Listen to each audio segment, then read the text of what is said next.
Police റെയ്ഡിനിടെ ഹോട്ടലിൽ നിന്ന് രക്ഷപ്പെട്ട ഷൈൻ ടോം ചാക്കോ പോലീസിനെയും മാധ്യമങ്ങളെയും പരിഹസിച്ച് ഇൻസ്റ്റഗ്രാമിൽ വീഡിയോ പങ്കുവച്ചു. നടി വിൻസി അലോഷ്യസിനെ ടാഗ് ചെയ്ത് സൂത്രവാക്യം എന്ന പുതിയ ചിത്രത്തിന്റെ പോസ്റ്ററും നടൻ ഇൻസ്റ്റഗ്രാമിൽ പങ്കുവച്ചു.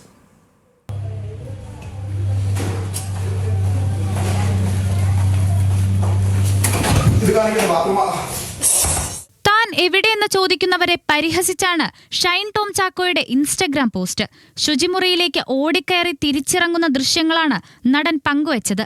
അല്ലാതെ പിന്നെ ഞാൻ എന്തു പറയാൻ എന്ന അടിക്കുറിപ്പോടെയാണ് വീഡിയോ തയ്യാറാക്കിയത്.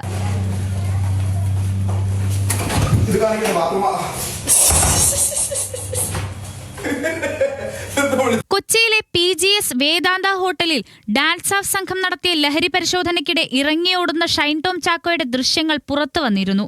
എന്നാൽ നടന്റെ മുറിയിൽ നടത്തിയ പരിശോധനയിൽ ലഹരി സാന്നിധ്യം കണ്ടെത്താനായില്ല. പോലീസിനെ കണ്ടതോടെ നടൻ ഓടി രക്ഷപ്പെട്ടു എന്ന വാർത്തകൾ വലിയ രീതിയിൽ പ്രചരിച്ചിരുന്നു. ഇതിലാണ് മാധ്യമങ്ങളെ പരിഹസിക്കുന്ന റീലുകൾ സ്റ്റോറിയിൽ പോസ്റ്റ് ചെയ്തത്. വിൻസിയുടെ വാക്കുകൾ കഴിഞ്ഞ ദിവസം ഷൈൻ ടോം ചാക്കോ തന്നെ സ്വന്തം ഇൻസ്റ്റഗ്രാം സ്റ്റോറിയാക്കിയിരുന്നു. ഷൈനെ വിളിപ്പിച്ച് വിവരം തേടാൻ പോലീസ് തീരുമാനിച്ചിട്ടുണ്ട്. സൂത്രവാക്യം എന്ന സിനിമയുടെ സെറ്റിൽ വെച്ച് നടൻ ഷൈൻ ടോം ചാക്കോ ലഹരി ഉപയോഗിച്ച തന്നോടും സഹപ്രവർത്തകരോടും മോശമായി പെരുമാറിയെന്ന് നടി വിൻസി അലോഷ്യസ് ഫിലിം ചേംബറിനും ICCക്കും പരാതി നൽകിയിരുന്നു. നടന്റെ പേര് പുറത്തുവരരുത് എന്ന നിബന്ധനയോടെയായിരുന്നു വിൻസി ഫിലിം ചേംബറിന് പരാതി നൽകിയത്.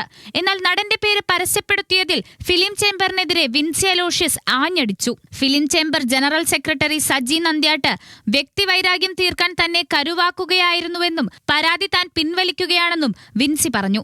എന്നാൽ താരസംഘടന അമ്മയ്ക്കും ICCക്കും നൽകിയ പരാതികൾ പിൻവലിക്കില്ലെന്നും വിൻസി വ്യക്തമാക്കി. News desk, news Malayalam.